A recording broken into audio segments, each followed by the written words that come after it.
Hello friends! It's been a while, yes I know. If you're still here, congratulations, you are more consistent than me. So I wanted to give you some recommendations for the winter, the whole season, but some of them specifically for Yuletide. If you celebrate Christmas, you can read it around now, or maybe you can read it on New Year's if you don't really like to celebrate it. I'm not very big into New Year's, so I would totally get if you wanted to stay home and just read a good book. So, yeah, I just have a quick book recommendation for you to get back into this whole shebang. So let's get into it. My first recommendation is, to me, a very obvious one. It was the first book I grabbed. I knew that I had to recommend this, even if I couldn't manage to, film a video. I had to at least let you know on social media, please read this book during winter. And that is one of my favorite books. It's a big part of my thesis, and that is The Left Hand of Darkness by Ursula Le Guin. So, if you haven't heard about this book,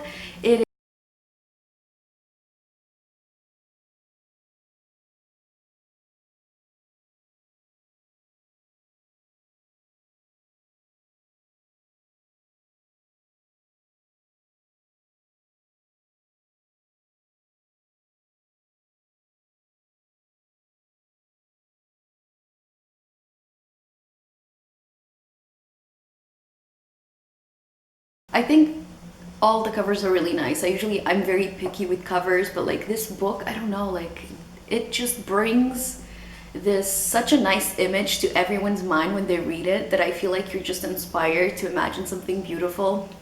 I don't know. It's a beautiful winter landscape, and the two main characters actually go on a rather lengthy journey for a big chunk of it, where you get to know a lot of the landscape, and it's really interesting.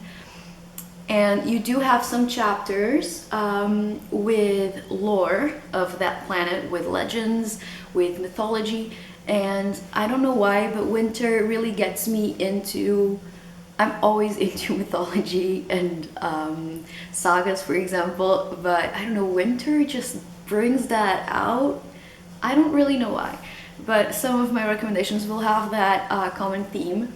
But I highly recommend you picking this up any time of the year. It's an amazing book. It deals with really important topics, but for winter, I give you this because of the atmosphere. I'm very into atmospheric reads. No matter the plot or the character, if the atmosphere is good, I'll probably enjoy it. So this has everything. The plot is incredible. The characters are to die for. Literally. Really, read it. It's really, really good. Then I'll bundle up these two books because, to a lot of people, they're sort of the same, because one was inspired by the other, and they are both young adults. They are both coming-of-age novels, and I just feel like they fit in the holidays because, one, you do have, either Christmas or winter set. It's either set around that time, you have it portrayed in the book, but it's the sort of book that I feel even more compelled to pick up again, to reread around this time, because to me they're very cozy. Personally, obviously, it depends on your experience with them, but to let you know what they are. I'm talking about The Catcher in the Rye by J.D. Salinger and The Perks of Being a Wallflower by Stephen Chbosky. And these are two of my favorite books. They were my favorite books as a teenager. And I believe that The Catcher in the Rye is recommended in the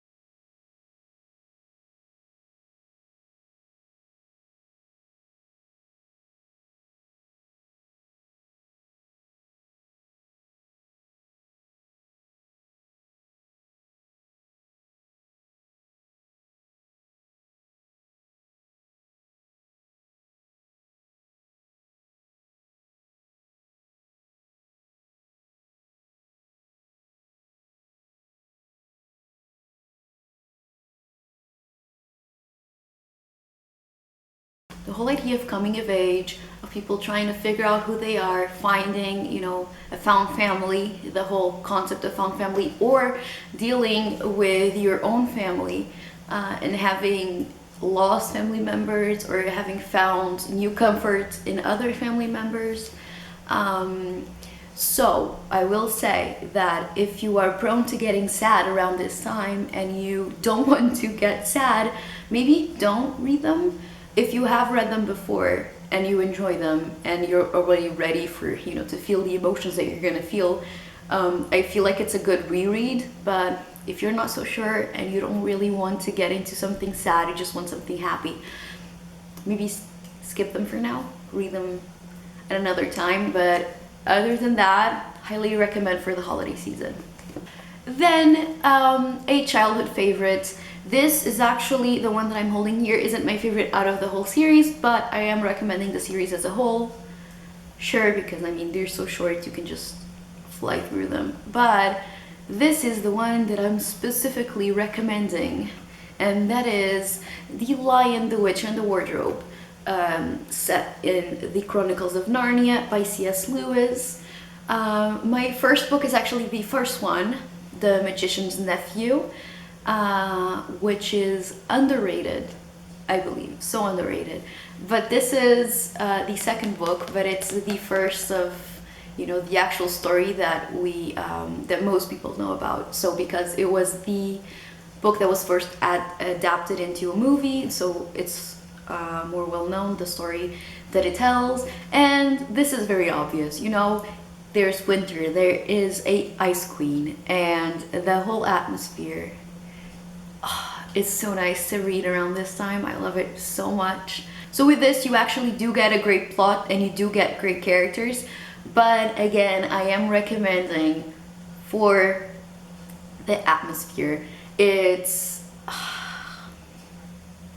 to me, it's a quintessential holiday read, or just winter in general if you don't really celebrate holidays, but you know, specifically for the holidays, definitely top 5. Grab it if you can, although my cover is the movie cover. Never mind that, but yeah, highly recommend for around now. The next 2 books are different, but they go with the topic that I mentioned in The Left Hand of Darkness of mythology and just lore and legends, whatever, yada yada. That I'm really into specifically around this time. I just feel like picking up a good fairy tale. So fairy tale wise, I have here an example, although you can read whatever fairy tales you want, but Hans Christian Andersen's, well, here it just says tales, but you know, his fairy tales, because specifically in this is a very old Portuguese edition that isn't the best, but it holds many memories. So you do have the actual ice or snow queen story, which is an obvious fairy tale to read around now. I feel like reading fairy tales in general, I feel like this is the perfect time, either because I feel like it's something that you can read with your family. If you have like little ones running around the house around Christmas, it just feels right to read a good fairy tale, you know, by the fire and like wrapped around in a blanket. So I recommend reading fairy tales, but Andersen specifically, because you do have winter-centered fairy tales. You do have the Snow Queen, which I highly recommend. And so within that theme, I have to recommend something by J.R.R. Tolkien, because I mean, I have to, I don't make the rules. So for now, for this season, I am recommending the Silmarillion, which is the Holy Grail. It's the Bible, you know. I mean, Tolkien would get upset if I said this was the Bible. The Bible is the Bible, you know, because he was like super Christian. But this is sort of the Bible of, you know, Arda, or you know, Tolkien's world. So Why I'm recommending this for this season? I feel like out of his stories, it's the one that most fits within winter, because I feel like reading different books by Tolkien in different seasons, like I recommended The Lord of the Rings, specifically The Fellowship of the Ring for autumn. I feel like this is more of a winter read. And you do have many landscapes that are very appropriate to read around now. But specifically, I think it's the saga influence, the saga of mythology in here. So the whole idea that there's a creationist myth in the beginning, you know, how the world was created. Yeah, so this is the beginning of the world. A lot of migrations, a lot of journeys, a lot of war, obviously. But if you're gonna pick up something by Tolkien during the winter, I feel like this is the book to go for. Also, you do have some chapters that tell specific stories that are nice to read on their own, like the story of Beren and Luthien. Although you do have now the book, the full novel out, but you do have the story, you know, like a chapter about them, and the children of Urin. So there's many stories that you can pick and choose and read on their own, and that's perfectly fine. So it's almost like a collection of fairy tales. It's almost a collection of different myths, because that is what it is. He created a whole mythology. So I feel like this is very appropriate to read around now. I associate mythology with winter. Go figure. Although fairy tales should be more associated with spring. I think it's a specific brand of folklore. My next recommendation is both because it's very festive and it feels, it's like it builds up and there's this bang, and then it like slowly fades into, the cycle goes back once again. Does that make any sense? But also because it makes sense to read around now this year, because I'm talking about The Great Gatsby by Scott Fitzgerald. So, the Roaring Twenties are coming back. Probably, the eventual economical crisis and war as well. But for now, let's focus on the positive. So, yes, very, very festive, obviously, very dramatic as well. But this is an obvious book to pick up now, around the end of 2019 or at the beginning of 2020. I'll let you have that one too. You can read it at the beginning of next year. But now for the holidays, I feel like it's a great read, So I recommend, if you haven't picked this up yet, what are you waiting for? Read it now before 2020 rolls around, or if you want to read it in the 20s, save it for January, but definitely read it around now, like around, December, January, because what are you waiting for? It's really short, it's an American classic, it's really good, it's on theme, read it. And lastly, what I promised I would have for, most recommendations, a Maggie Stiefvater for every season. And this season, I don't have the first book with me. I do have the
although, New Moon to me is also something that I would read around this time. It's very melancholic, it's very slow, it's like a slow burn.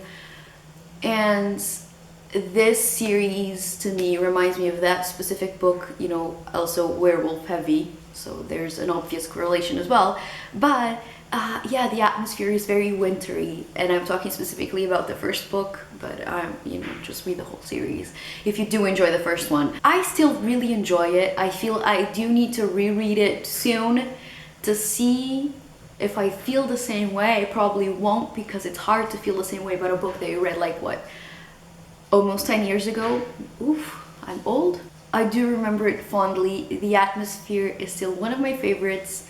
Maggie, that's something that Maggie does really, really well. It's build up a whole world, it's build up an atmosphere, it's building up emotions and how you respond to that landscape, to that atmosphere. Not just, she does have great characters and the plot can be very interesting, although that's not her forte, but the atmosphere is something that she does like incredibly well. So Shiver is the winter Steve Idler, in my humble but correct opinion. So that is it for my recommendations for winter or Yule or whatever you do celebrate around this time, or if you don't celebrate at all, just nice books to read during the season while you're wrapped in a blanket, you know, by the fire or whatever. I hope that if you have read these books that you have enjoyed them as well, and you're not yelling at the screen going, why are you recommending these? I hope that's not the case. And if you haven't read them, I also hope that you do enjoy them if you pick them up. Some of these are my absolute personal favorites, not just for this time of the year, but just general favorites, so I hope you do enjoy them. So that is it for me today. I hope you enjoy this. Stay tuned, for I am trying to create more content for you. If you enjoyed this, please like and consider subscribing. All of my social media is linked down below if you want to hear more from me. If you do, whoa, thank you. And hopefully you'll see my face this year still, but just a general happy holidays, Merry Christmas, Happy New Year, you know, just in case. Thank you for watching.